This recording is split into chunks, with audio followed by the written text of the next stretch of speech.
Good morning, or good afternoon in your case. It is good afternoon in my case. It is the 30th November, Yeah, 2023. here we are at 11/12 of the year gone almost. Well, it's been where does the time go? I don't know. It's it, It's one of those mysterious things in life that just seems to be here. And don't ask me what I did yesterday, but time does fly. is it because you don't want to tell me what you did yesterday? No, I don't remember. I guess nothing earth-shattering really. Well, Every day there's something earth-shattering that happens. yes, that's true. Yeah. I mean, depends on your perspective. Mm-hmm. If you won the lottery yesterday for, I don't know, however many millions the lottery is worth these days, it would be earth shattering for you and for me too, because you probably wouldn't talk to me again because you'd take your $480 million and be disappearing somewhere.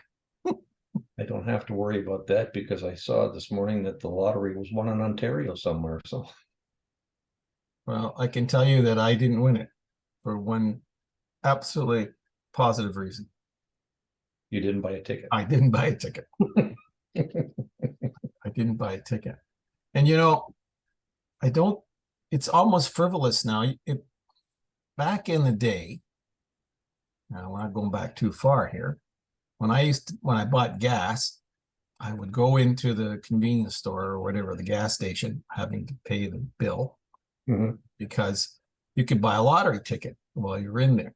And Yeah. I used to always, not always, and more often than not, I'd fill the tank when gas was like, $1.10 a liter, and buy a lottery ticket, a scratch card, I should say. Yeah. And it was for $4 or $5. You go, well, you know, just maybe I'll get lucky. And occasionally you won a ticket. Or once I won $50. Yeah. Right. But I don't even do that anymore because Well, part of I'm that is paying too much for gas. that's right. Part of it is you don't have that $4 left to buy Well, that one. you never used to think twice about dropping 4 or 5 bucks off just for fun. I mean, really a win. Your chances of winning are pretty Yeah. pretty low. But it was always, oh, what the heck? What's $4? What's $5 for a scratch card? But now you just don't do that. At least I don't do that. Well, I think I've got two younger brothers and we formed a little syndicate. So instead of buying tickets, each of us buying tickets every week, we now buy them every third week. And it doesn't make a difference. As my mom always said, when you're meant to win, you'll win, and not before. So with those words of wisdom, I just said, well, if you don't have a ticket, you ain't going to win. But if you happen to miss a draw or something, well, the sun's still going to come up in the east and set in the west. I don't think it's really going to change much. I wouldn't be so sure. Someone might say east is not east. It's something else. Well, that's true. We The are rate dealing we're going, they flip everything around. We're dealing with the woke generation. We're dealing with lunatics, aka woke generation. Oh my goodness. Be careful because YouTube may think we're picking on somebody. Well, no.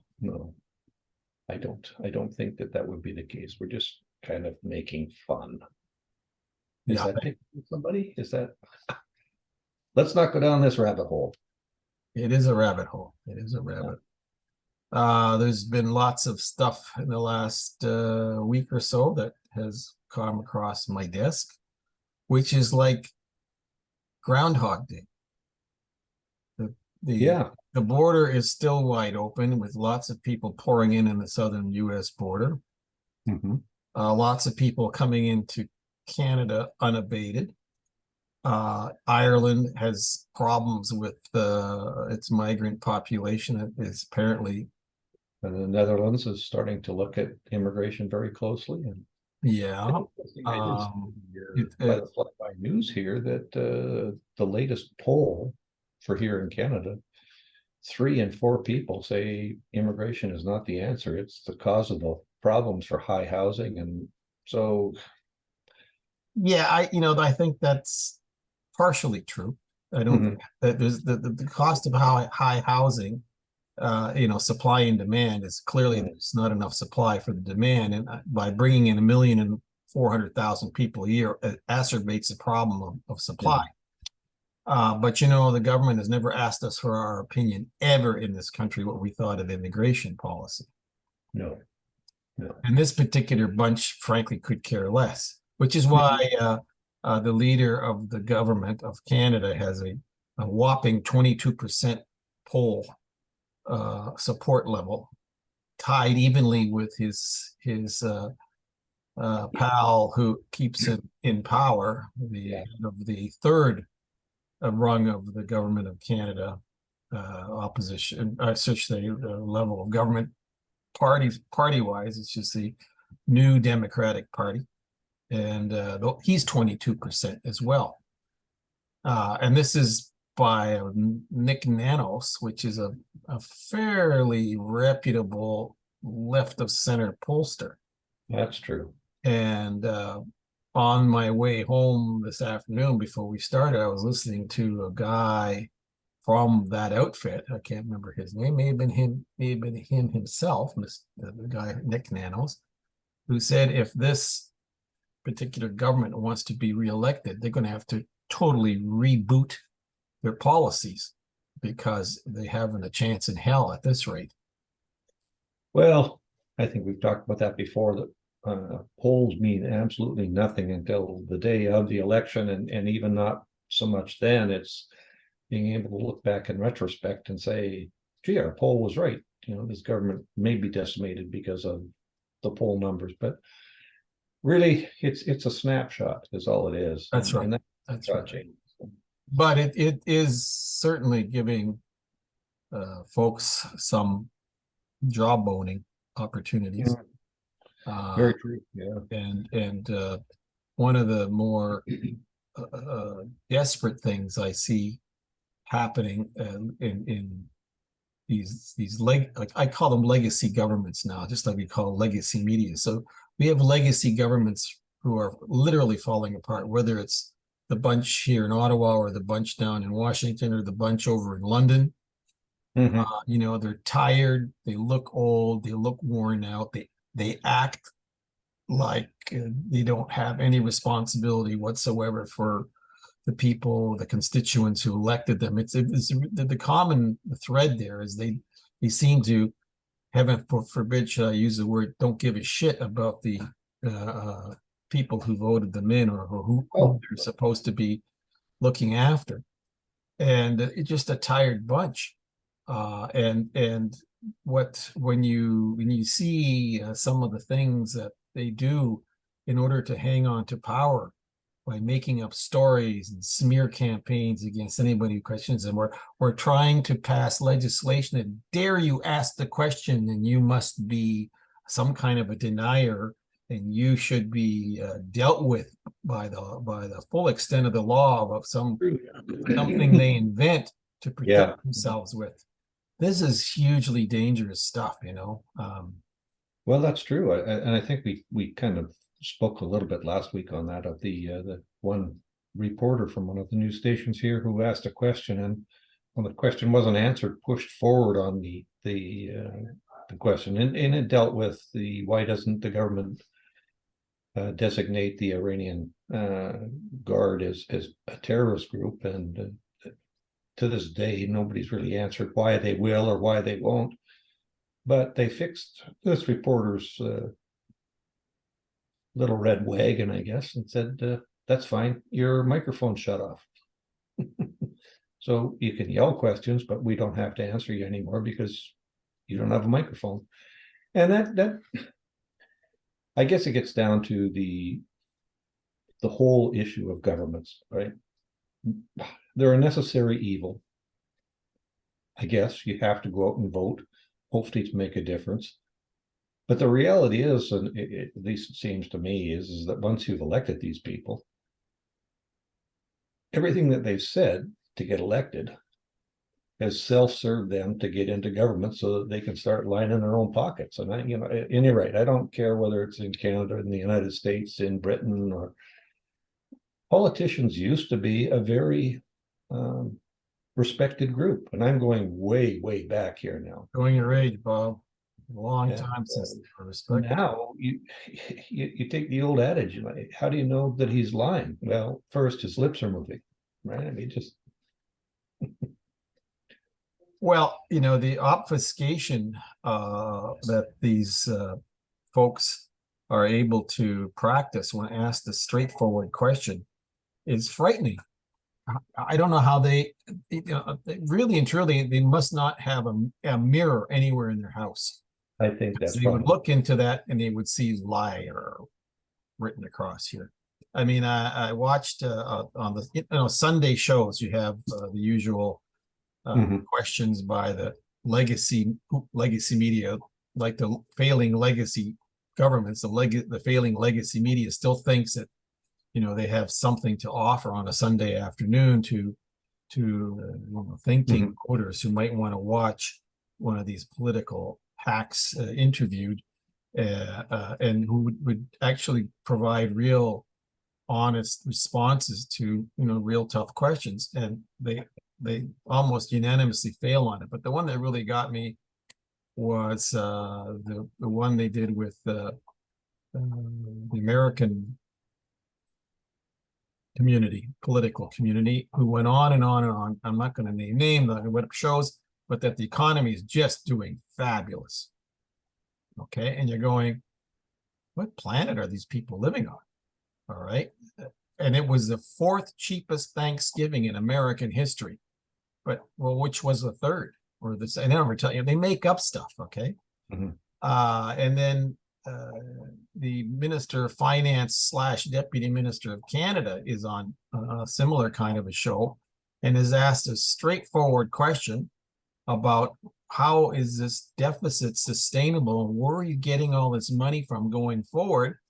And she goes on tangent about how of the G7 countries, Canada is got the best ratings and the lowest deficit and blah, blah. Yeah, a country of 40 million has a low deficit compared to the folks to the south of us here, country of 340, probably 350 million now, with the number of folks are in there, who have we have a lower deficit because there's only 40 million people in this country.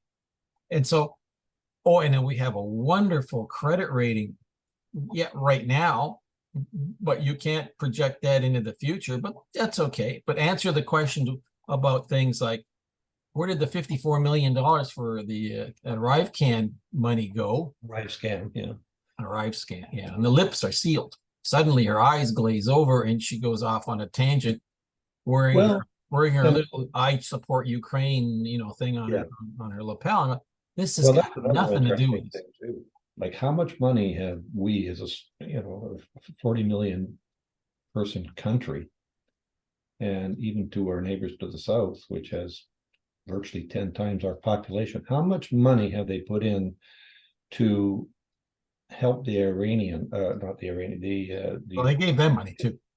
That too, but the Ukraine fight this war, and whether it needs to be fought, whether it doesn't need to be fought is in my point at this point is moot. When we got the head of our chief of defense staff in Canada saying, I don't know if we got enough gas to put in our boats, I don't know if we got enough way to get our airplanes off the ground, well, billions and billions of dollars sent overseas, and our own military are suffering. I think you mentioned last week, we've got some of our military and some of our veterans that are sleeping in tents, for gosh sake, and that is just patently wrong. well, that's my bump there. Yeah, well, look, the whole business of war is messy, but if you don't intend to pursue it to win, don't get involved or don't do proxy wars. Proxy wars are very, very dangerous.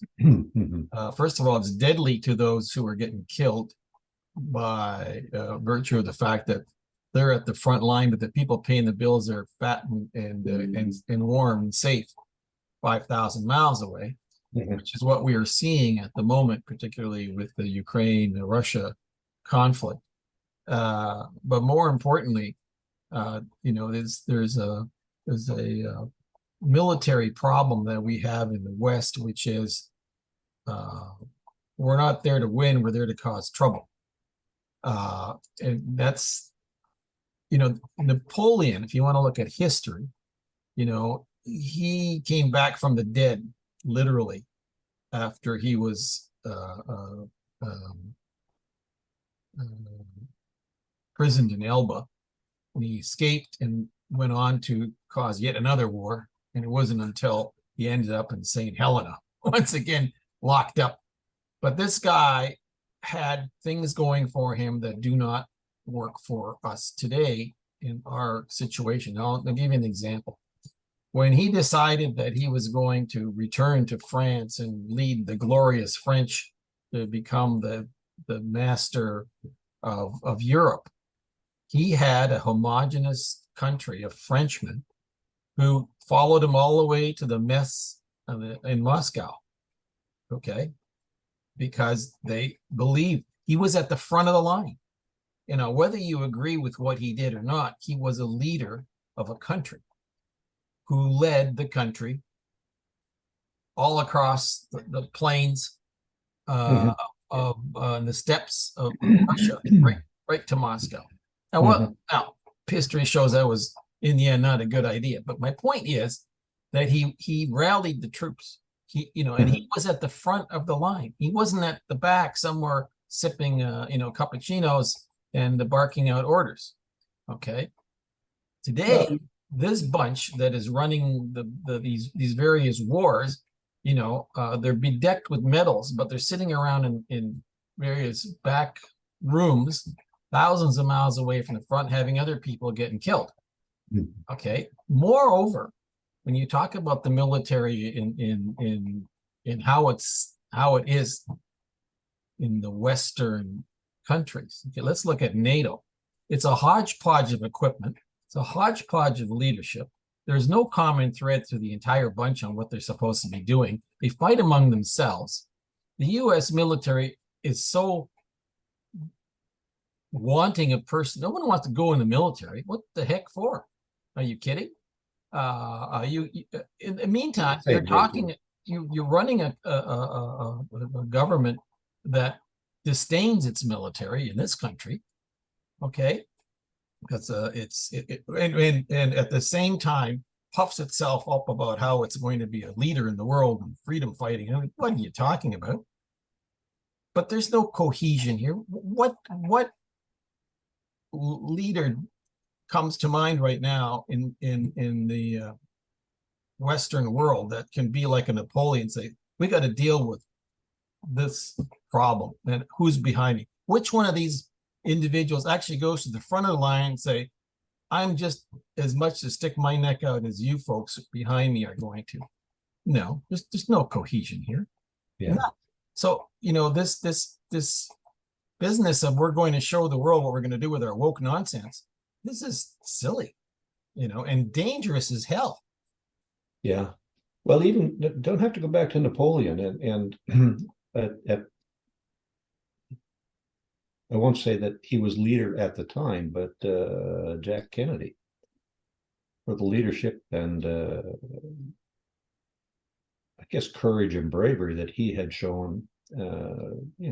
One, he was not a well man, and he fought like heck to get into the military. And when he got in there, and his PT boat got sliced in half, and the things that he did to try and save his crew, and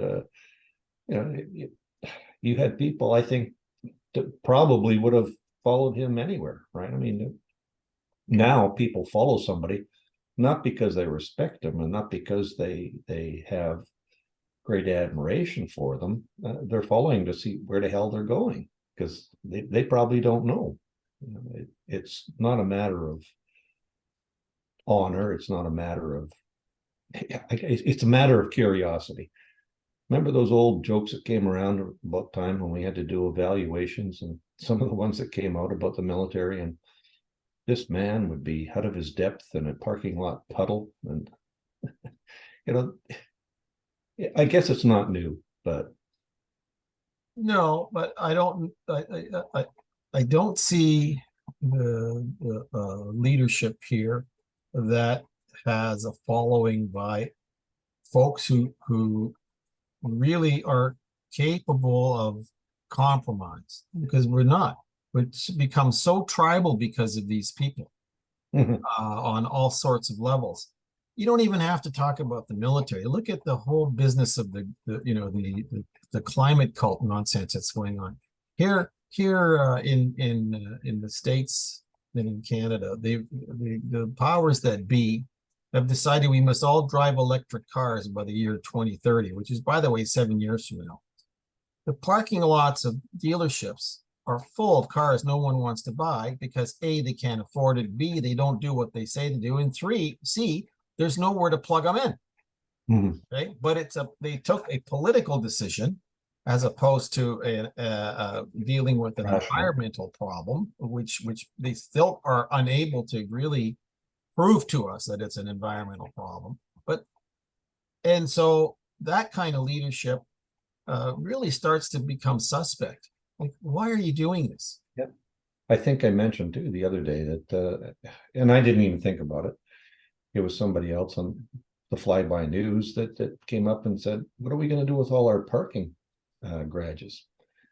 Because they are geared to have a standard fossil fuel car, which weighs X number of pounds, and now all these electric cars with their batteries, and until they get that weight down, what's that going to do to the load structures? Yes, there's factors that are built into that, but if you have 50 electric cars that add 4 extra tons, what's that going to do to the parking garage structures and the stabilities? And you're right. I think my favorite ad is the one about the new electric Jeep, and all these people are going out and running around the desert in their electric Jeeps, but I don't see anywhere where they're going to plug them in and be able to get back to where they came from. That's an enormous scam. I'm sorry. And it's become evident that when you're talking about leadership, it's this kind of leadership that I'm referring to that has basically painted us into economic and corners, which have there's no back door to this. It's just debt upon debt upon debt, which can't be paid back. Yeah. Into a social corner where we become angry at everybody. The same leadership has made people who otherwise get along not get along. Yeah. So they have no moral compass that I can see anymore for a lot of these folks. They think that being ethical is something that you read in books, because they certainly aren't. And it's, we live in some very dangerous times, because these people have no, their teams have no depth, because they have no principles, they have no moral compass. They're thin-skinned. When somebody questions them, they suddenly become the victims because you asked them a question. I love this one.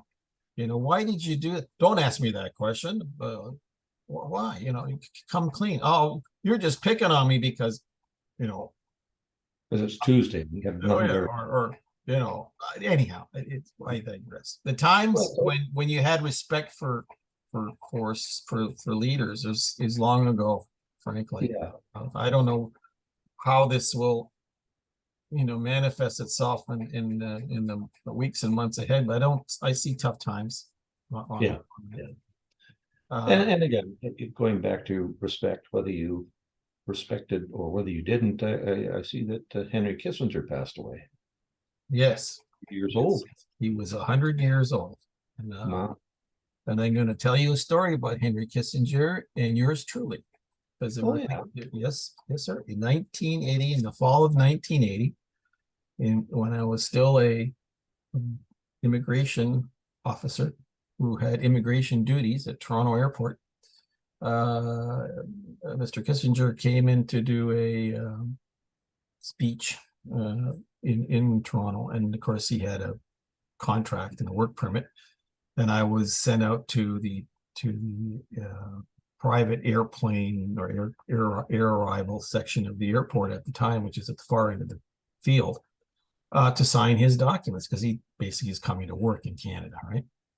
So I went off, and he was waiting in the little office that was set up there. His plane that brought him in took off, and he was already in the office, and he had his paperwork, and I signed off on it.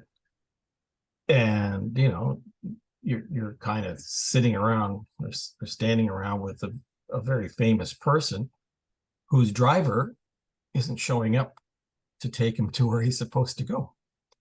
So he said, "Could I use your phone?"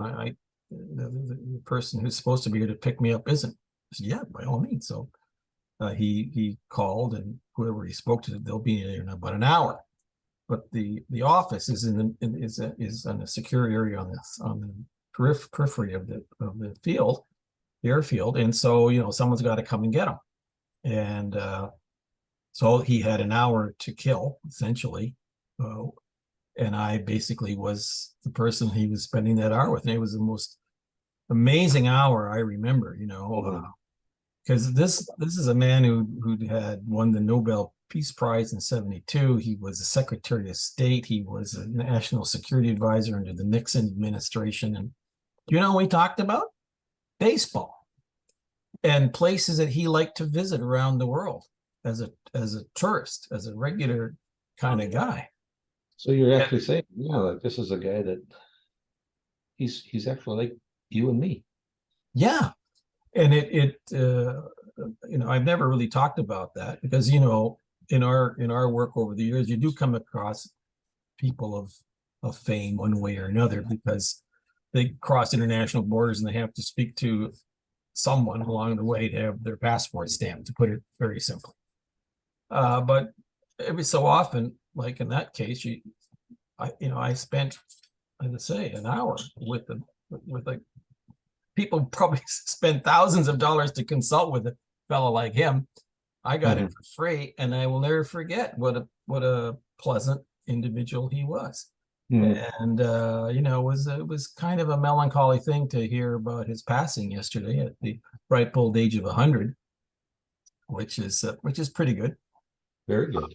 I know that a lot of people didn't share his political views, and a lot of people did, but here's a guy that, regardless of your political persuasion, as my measurement of him is that 1 hour I spent with him talking about things like you and I talk about, and it was just so it left such an impression on me. Yeah, that I'll never forget it. And so anyhow, I thought well, I know what you mean. I worked at Vancouver Airport, same kind of thing. I never really met that many politicians or politicos.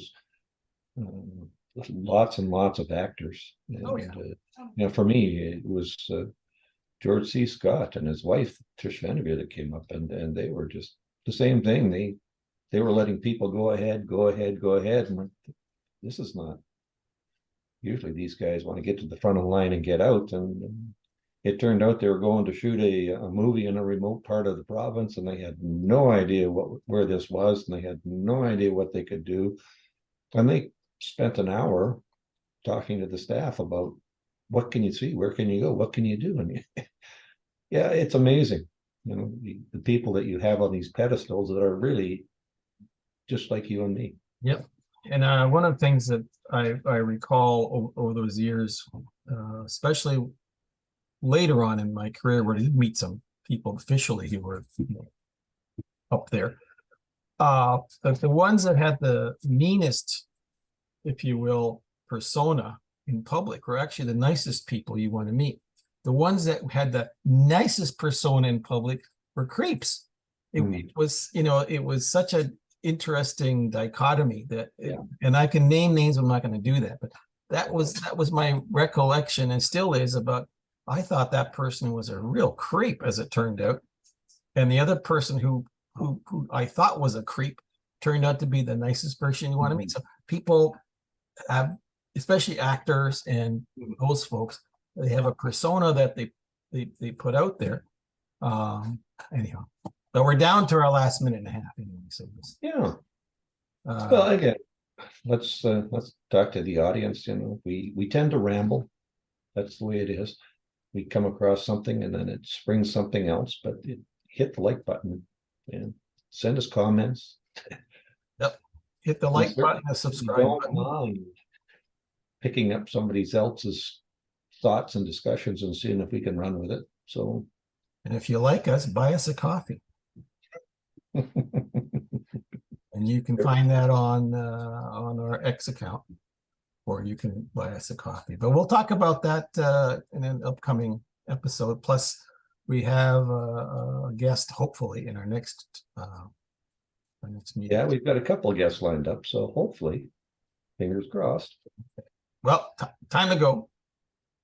See you next week. Stay safe. Stay out of trouble. Talk to you soon. Okay.